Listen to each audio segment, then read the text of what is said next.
ভেঙে ঝুলে গেছিল আর ছাড়বে না। সবাই নেমেছে, সব লোক নেমেছে, সব লোক নেমেছে।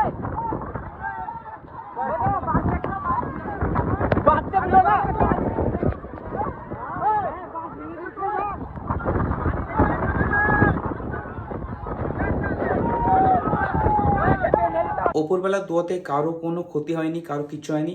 তবে আমি যতটা জানি একজনের নতুন 2 দিন আগে ফোন কিনেছিল, সেই ফোনটা ওখানে হারিয়ে যায়। আর ওখানে একটা ভদ্র মহিলার বাড়ি ছিল যেখানে আমাদেরকে সবাইকে থাকতে দেয়। সেখানে আমরা প্রায় 20 মিনিট মতো ছিলাম যতক্ষণ না ঝড়টা বন্ধ হয়। অনেক ভদ্র মহিলা বলে যে কি ভিডিও করো আর এখানে প্রশাসন করে ট্যাগ করো। বলেন আছে কি হচ্ছিল?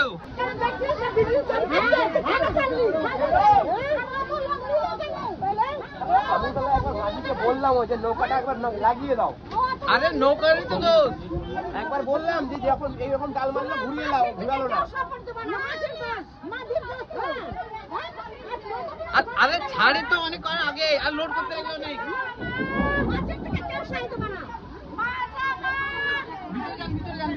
তারপর অনেকজন বলে যে পুলিশকে ফোন করতে, তো আমি পুলিশকে ফোন করিনি, তবে আমার ফ্রেন্ড যে ছিল আমার পাশে ও পুলিশকে ফোন করে, তারপর বিস্তারিত সব কিছু বলে।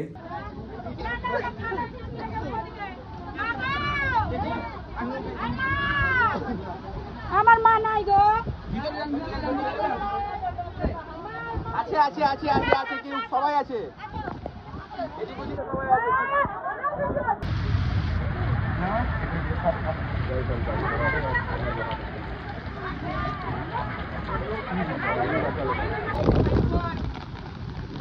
আজকে জিয়াগঞ্জ সদরঘাটে বহবহ দুর্ঘটনা। নৌকাটা একটা ফেসে যায় ওই ঘাট থেকে। এখনো গাড়ি গালা সব আছে, রিকভার করা যায়নি।